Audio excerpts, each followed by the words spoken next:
Homem é preso depois de furtar uma ambulância do SAMU de Alexânia na hora que a equipe de saúde se preparava para fazer a transferência de uma grávida. O 9º dia de combate ao incêndio na Chapada dos Veadeiros. O fogo, que estava perto de Alto Paraíso, agora avança para outros municípios e fazendas.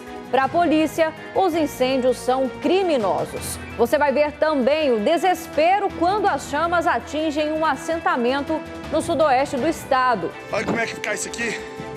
Tudo quanto é lugar que você vê tem fogo, ó. Hoje foi dia de volta às aulas da rede de ensino de Jataí. Alguns cuidados foram adotados para garantir a segurança de alunos e funcionários das escolas. Tudo isso e muito mais a partir de agora no Jornal Anhanguera.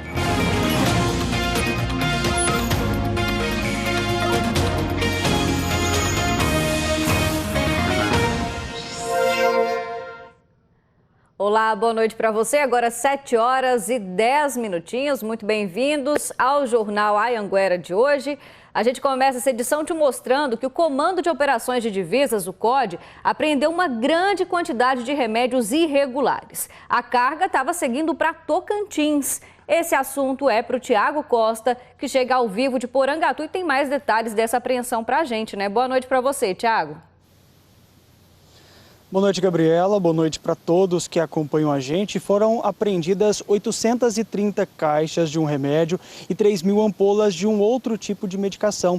Essa carga estava com uma documentação irregular e seguia para o estado de Tocantins, estado vizinho aqui ao estado de Goiás. A apreensão foi feita pelo Comando de Operações de Divisas na GO 244 entre Porangatu e Novo Planalto. Inclusive, o Comando de Operações de Divisa, eu falei com o capitão, ele disse que o motorista desse caminhão, ele escolheu essa GO, não passou pela BR-153, justamente para tentar desviar da fiscalização. Os medicamentos que servem para insônia e o outro é coagulante, também o caminhão, foram apreendidos e levado para a delegacia. O motorista foi até a delegacia também, prestou esclarecimentos, mas só que ele foi liberado e agora deve responder em liberdade. Gabriela, volto com você no estúdio. Obrigada, então, pelas informações. Tiago, boa noite para você. A Polícia Rodoviária Federal registrou mais de 700 infrações de trânsito, tudo isso num único final de semana, viu? Isso foi na região do entorno do Distrito Federal.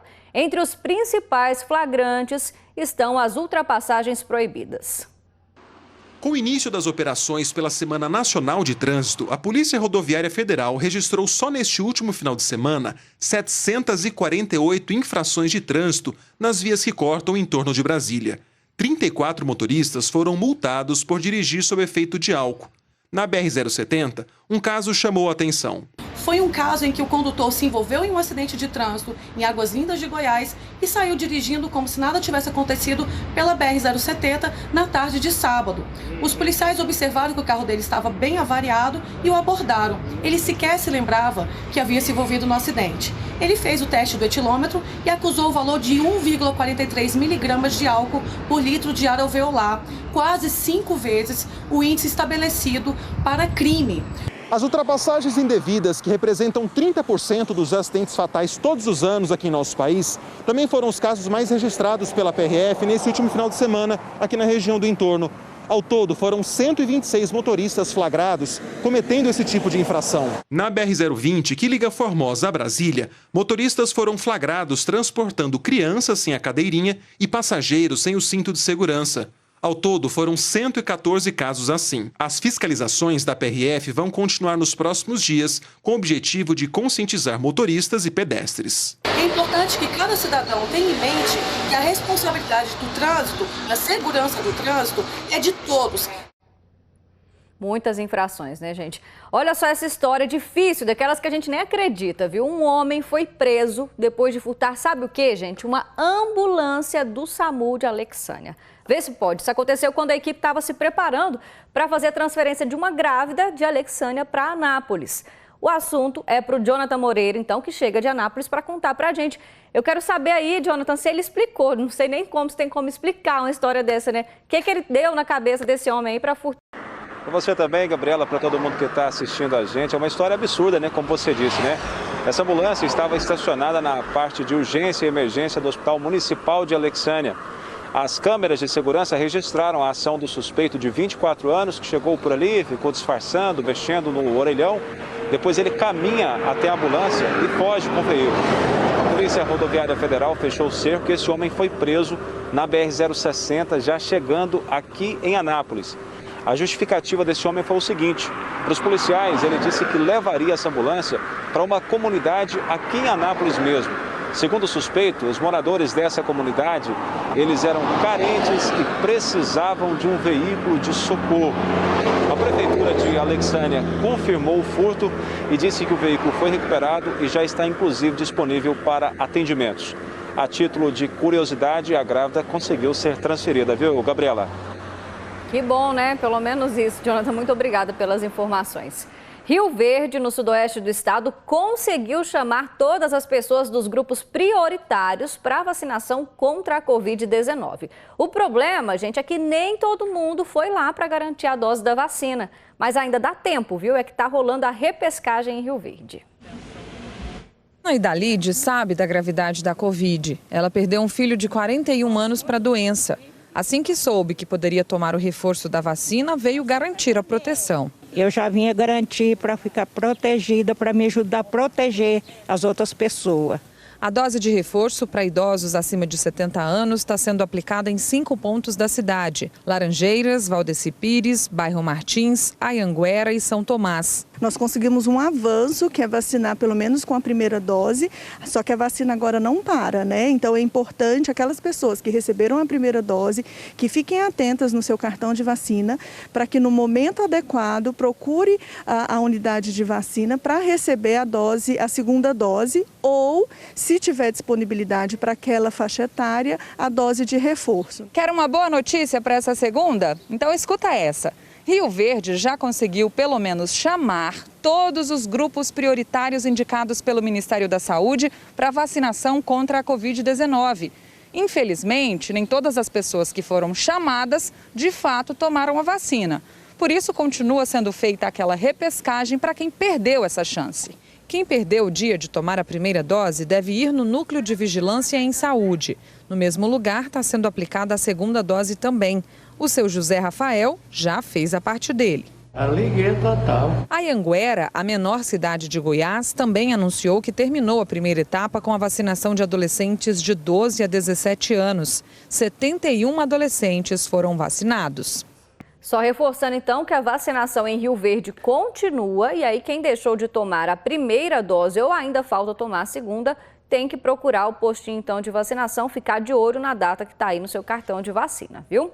E olha, gente, prestou depoimento hoje a mulher que foi agredida por adolescentes quando ela estava indo para o trabalho dela de bicicleta. A gente vai conversar ao vivo com o Eduardo Marins, que tem mais detalhes para a gente dessa história. Quero saber o que ela contou para a polícia. Edu, boa noite para você. Oi, Gabi, boa noite para você, boa noite para todo mundo. Olha, esse caso repercutiu bastante aqui na cidade e também nas redes sociais. Isso porque na internet está circulando um vídeo em que é possível ver esses adolescentes dentro de um carro acertando essa ciclista. Ela, a vítima, ela tem 38 anos, deu depoimento no meio da tarde de hoje na Polícia Civil. Ela contou que seguia para o trabalho quando foi surpreendida aí por algo que atingiu as costas dela. Ela não conseguiu identificar que objeto que era esse, mas sentiu dor, sentiu uma falta de ar. Inclusive, ela conversou com a nossa equipe e deu mais detalhes. Ela prefere não se identificar por segurança, mas deu algumas informações pra gente. Vamos acompanhar. Eu já tava nervosa, na hora que eu peguei a pancada, eu já fiquei nervosa, já imaginando que eles iam voltar pra me matar. Eu imaginava isso. Aí eu fui pedalar na bicicleta e na frente tinha outro ponto de ônibus. Aí eu parei debaixo de uma árvore e fiquei lá chorando. Aí eu segui. Segundo a Polícia Civil, 5 pessoas foram identificadas, a maioria adolescentes, mas existe a suspeita de que quem estaria dirigindo aí o veículo possa ser um adulto. Todas essas pessoas vão ser ouvidas amanhã, viu, Gabi? A gente segue acompanhando esse caso. Vamos acompanhar sim. Muito obrigada, viu, pelas informações. A gente está na Semana Nacional do Trânsito, já falamos sobre isso aqui no Jornal Anhanguera, e é voltada para a conscientização de motoristas sobre a responsabilidade de todo mundo ao dirigir. E aí muitas ações estão acontecendo para essa conscientização e está também rolando lá na região sudoeste do estado. Por isso a gente vai conversar com a Tássia Fernandes, que eu quero saber da Tássia o que está sendo feito por aí. Já está aí. Boa noite para você, Tássia. Boa noite, Gabi, para você e para todos. Olha, aqui em Jataí estão sendo realizadas blitz educativas e também palestras online, pela internet. A Semana Nacional de Trânsito, que começou no dia 18, vai até 25 de setembro. E a ideia é justamente conversar com os motoristas, para reforçar aquilo que a gente já sabe, que é ter atitudes responsáveis no trânsito, como não dirigir falando ao celular, nem mandando mensagens, não dirigir depois de beber, respeitar os limites de velocidade, a sinalização de trânsito, tudo isso para evitar acidentes, para ter um trânsito mais seguro. Ao longo dessa semana, todos os dias às 7 da noite, vão ter então essas palestras online que vão ser transmitidas pelas redes sociais da Câmara Municipal aqui de Jataí. E como é pela internet, todo mundo de qualquer canto do estado pode acompanhar. Vão participar dessas palestras o pessoal da PRF, da SMT, e que vão falar aí sobre diversos assuntos. E em Mineiros teve também uma ação para comemorar aí a Semana Nacional de Trânsito. Vamos ver como foi. Muita gente parou para saber o que estava acontecendo no centro de Mineiros. A cena de um acidente grave com morte chamou a atenção dos moradores. Mas, desta vez, o susto foi só uma simulação para mostrar como atitudes irresponsáveis podem causar acidentes no trânsito. Neste caso, o motorista estava sem o cinto de segurança, falando ao celular, estava bêbado e transportando uma criança fora da cadeirinha. Equipes da Polícia Militar, do Corpo de Bombeiros e do IML participaram da simulação. Tem uma mensagem bastante forte nessa cena que queremos trazer para a população para conscientizar a nossa população de que dirigir com responsabilidade salva vidas. Esse é o nosso objetivo. Em Caiapônia, câmeras de segurança registraram um momento em que um carro bateu na parede de um comércio. A motorista desse carro estava bêbada, viu? A gente está falando de conscientização, Pelas imagens aí é possível ver que a mulher não consegue fazer a curva e para desse jeito aí praticamente dentro do comércio. Moradores que estavam por ali disseram que viram quando essa mulher saiu do carro e saiu a pé, foi andando embora então.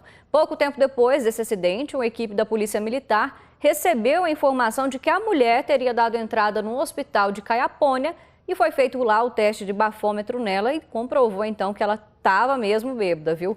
Para a polícia, ela contou que estava em um bar bebendo, teria pegado esse carro emprestado para piorar tudo com a amiga dela e também nem tinha carteira de habilitação. Ela foi presa em flagrante e liberada depois de pagar fiança.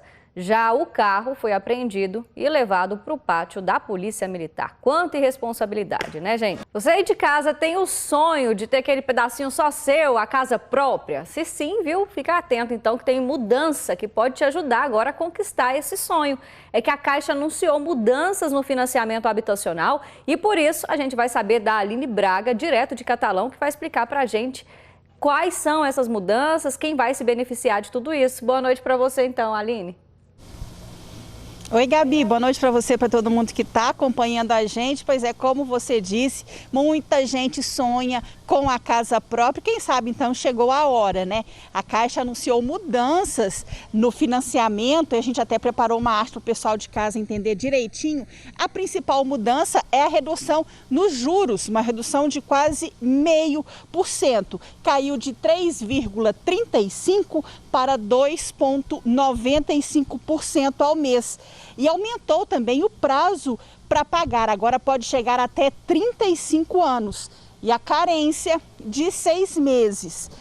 Se você aí de casa está interessado, atenção, porque a Caixa vai abrir a simulação a partir do dia 6 de outubro, pelo site www.caixa.gov.br. Então, a partir do dia 6 de outubro, você que está acompanhando a gente, que tem o sonho de ter a casa própria, pode fazer, então, essa previsão no site da Caixa, viu, Gabi? É isso aí, a simulação, então, disponível, já no mês de outubro. Muito obrigada, viu, Aline? Boa noite para você. O incêndio na Chapada dos Veadeiros já chegou ao 9º dia. A destruição representa uma área aí de 18 mil campos de futebol. E a principal suspeita é que todo esse fogo seja resultado de ações criminosas. Mais de 18 mil campos de futebol.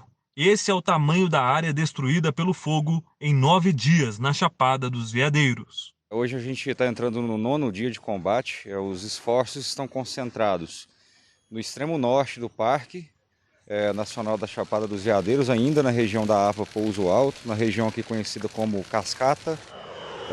Foram focos que apareceram ontem no período da tarde. As chamas que antes estavam mais próximas da cidade de Alto Paraíso de Goiás, agora chegaram a outros municípios. Nessa fazenda, o incêndio que começou na madrugada de domingo destruiu a lavoura de milho. Tem bastante fogo aí queimando, continua queimando. E aqui queimou toda a lavoura, 300 hectares queimou toda. Prejuízo total. Os incêndios se espalham rapidamente aqui na Chapada dos Veadeiros. Hoje o trabalho das equipes se concentra em 5 focos. Esta área foi toda destruída pelo fogo, que chegou bem próximo aqui da rodovia. As chamas já foram controladas, mas a devastação do cerrado foi grande por aqui. Com drones, agentes da Polícia Civil mapeiam a região para tentar descobrir a causa dos incêndios que começaram na semana passada. Para a força-tarefa que trabalha no combate ao fogo, não existe dúvida de que esses são criminosos. Hoje a gente tem essa convicção, né, de que há alguém colocando fogo de forma criminosa nas rodovias aqui, às margens das rodovias aqui dos parques. Por se tratar de incêndios florestais numa área desse tamanho, é muito difícil essa identificação rápida, né? Mas estão trabalhando em campo para chegar até esse incendiário. Perto da divisa de Goiás com a Bahia, mais fogo. Um grande incêndio destrói há 5 dias o Parque Estadual de Terra Ronca, que preserva um grande complexo de cavernas. A gente precisa ter uma certa consciência, né, da população para contribuir e ajudar a amenizar isso. Principalmente conscientizar a população, né, o risco que isso traz para a mata, para os animais, enfim, até mesmo para nós, né, toda essa fumaça, esse calor juntando tudo, todo mundo passando mal. Ainda falando de incêndio em Rio Verde, o final de semana foi marcado por vários deles também. Várias queimadas em áreas verdes, principalmente às margens das rodovias. O problema é que mesmo depois de controlado, o tempo seco e esse calor todo faz com que o fogo acabe voltando para as mesmas regiões. A fumaça cobriu totalmente este trecho da BR-060 entre Rio Verde e Jataí. Um avião tentava ajudar no controle do incêndio. A rodovia precisou ficar parcialmente interditada para a segurança dos motoristas. A PRF reforça os cuidados em situações como esta. Os veículos passando devagar, com os faróis ligados, com o pisca-alerta ligado, eles passam com tranquilidade, sem risco de acidente. Já na pista simples, o risco é muito maior, existe a possibilidade, inclusive, de colisões frontais, então tem que diminuir a velocidade, tem que ligar os faróis para que a outra pessoa veja você, pode ligar o pisca-alerta, que é uma situação de emergência. Algumas horas depois da pista ser liberada totalmente, e ainda tem fumaça nesta área que fica bem ao lado da rodovia. O incêndio por aqui começou no domingo. Os bombeiros levaram quase 13 horas para controlar o fogo, mas as chamas voltaram no final da manhã desta segunda-feira. Enquanto nossa equipe fazia a reportagem, o fogo voltou a atingir este canteiro central da rodovia. As chamas estavam bem perto dos carros que passavam por ali. O tempo seco e o vento são fatores que facilitam as queimadas. Na GO 174, entre Rio Verde e Aparecida do Rio Doce, também teve registro de queimada. Num período de 24 horas, Rio Verde registrou 14 focos de incêndio, a maioria de origem criminosa. Mesmo quando a situação é controlada, os bombeiros continuam monitorando estas áreas. Tanto com as equipes por terra, fazendo o trajeto onde o fogo não atingiu, e também onde foi atingido, para que faça-se o rescaldo necessário. Pois é, você vai ver agora também o desespero de quem mora nessas áreas atingidas pelo fogo. Nós recebemos aí alguns vídeos de uma queimada num assentamento em Jataí. Vamos ver. Pegou fogo, olha o galinheiro, gente. Não conseguiu soltar as galinhas, olha aí, ó. Não conseguiu soltar as galinhas, olha aí pra vocês verem. A outra bichinha queimadinha também, tadinha. Olha como é que fica isso aqui. Tudo quanto é lugar que você vê tem fogo, ó. Tudo, ó. O fogo tá chegando perto da casa, as mangueiras queimou tudo. Depois de quase 2 anos, as aulas presenciais foram retomadas hoje na Rede Municipal de Ensino em Jataí.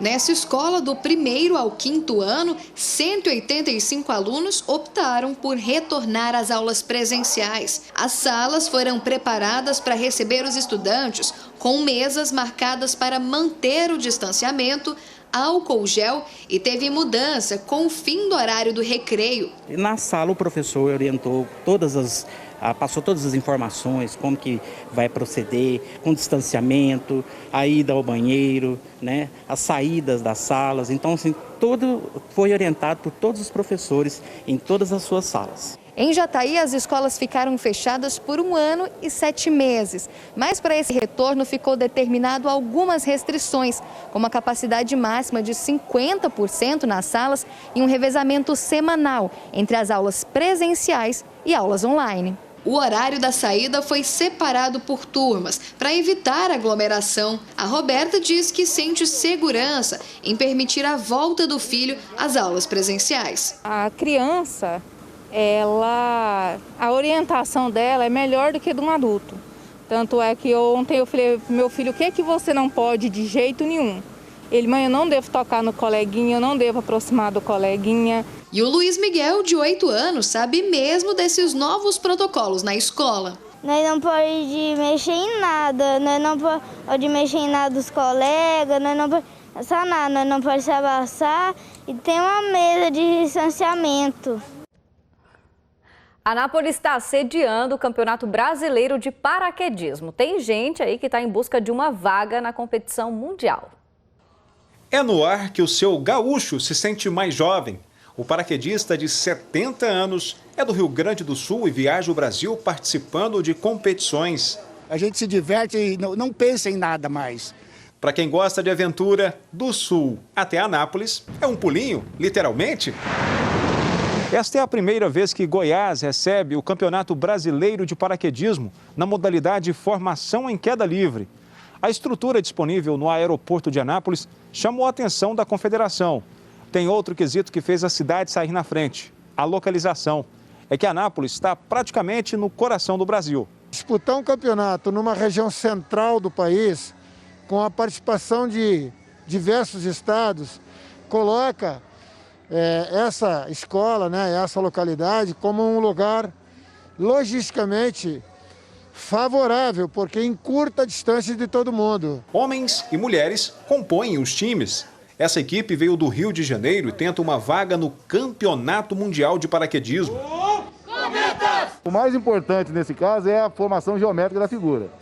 O tempo é 35 segundos. Então saiu do avião com 35 segundos. As figuras que são feitas dentro desse tempo vão ser avaliadas e somadas e quem fizer mais ganha. Os anos passam, mas o frio na barriga ainda é o mesmo. Botou o nariz para fora, a gente já só pensa no que tem que fazer. Vira um passarinho. Vira passarinho. Mudando de assunto, 2 onças foram encontradas mortas na região de Jaraguá. Uma onça parda foi encontrada morta às margens da BR-153. Esse animal foi atropelado ao tentar atravessar a rodovia. Já entre o povoado de Alvelândia, em Jaraguá, e a cidade de Itaguari, uma onça pintada foi encontrada morta com ferimento de bala na cabeça. Os animais foram recolhidos pelas equipes do Parque Estadual da Serra de Jaraguá. A pena para quem caça animais é de até 6 anos de prisão, além de multa. Hora da nossa imagem do dia falando de animais, só que agora com um bom exemplo, viu? Olha só o encontro que aconteceu numa rodovia daqui do estado. O Nelson Cardoso, que é operador de máquinas, estava voltando do trabalho dele quando viu às margens da rodovia entre Nazário e Claudinápolis um tatu aí que, como ele viu, como ele percebeu, o lugar estava muito seco, ele resolveu parar, dar água para esse tatu e o bichinho aí na secura que estava, ele ficou paradinho, aproveitando tudo. E aí o tatu foi solto de volta, então, para a vegetação. Que ótimo exemplo, dele, então, ajudando os bichinhos. Assim a gente encerra o Jornal Anhanguera de hoje. Para você, uma ótima noite. Hoje com imagens da Avenida Presidente Vargas, em Rio Verde. Eu te espero por aqui amanhã, viu? Até lá. Tchau, tchau.